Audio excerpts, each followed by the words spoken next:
السابع، واليابان المصنف الرابع والعشرين، وإسبانيا التي تشارك في النهائيات للمرة السادسة عشرة مقابل سابع مشاركة لليابان. على كل حال، في إطار هذا الحديث دعونا، ونحن لدينا طبعا مجموعة من المراسلين المنتشرين في أنحاء مختلفة من الملاعب ومناطق المشجعين. هناك في ملعب المباراة في استاد خليفة الدولية تواجد الزميل باسل طبال، ومعه أندريس إنيستا صاحب هدف الفوز لإسبانيا في نهائي كأس العالم 2010 في جوهانسبرغ أمام هولندا. إذا لنستمع لإنيستا مع باسل. تفضل باسل.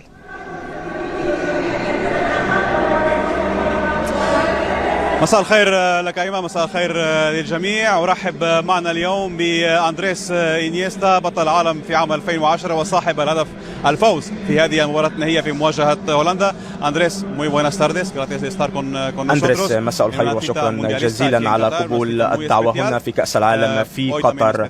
واليوم هو يوم خاص جدا لإسبانيا، يلعبون أمام اليابان، وهو أيضا منتخب خاص بالنسبة لك لأنك تلعب في اليابان. كيف ترى المنتخب الإسباني في أول مباراتين؟ قدم أداء جيد جدا وهو من المرشحين للفوز. طاب مساءكم جميعا. أنا أثق كثيرا في هذا المنتخب. مباراتان مختلفتان، كوستاريكا وألمانيا، ولكن خضنا المباراتين على أفضل صورة والأحاسيس إيجابية جدا. واليوم علينا أن نعزز الأداء الذي قدمناه في المباراتين السابقتين. لن يكون ذلك سهلا أمام اليابان، ولكن علينا أن نصنع الفرص اليوم من أجل الفوز. غدا هو اليوم الأخير في مرحلة المجموعات. أي المنتخبات التي أعجبتك أكثر في هذه المرحلة؟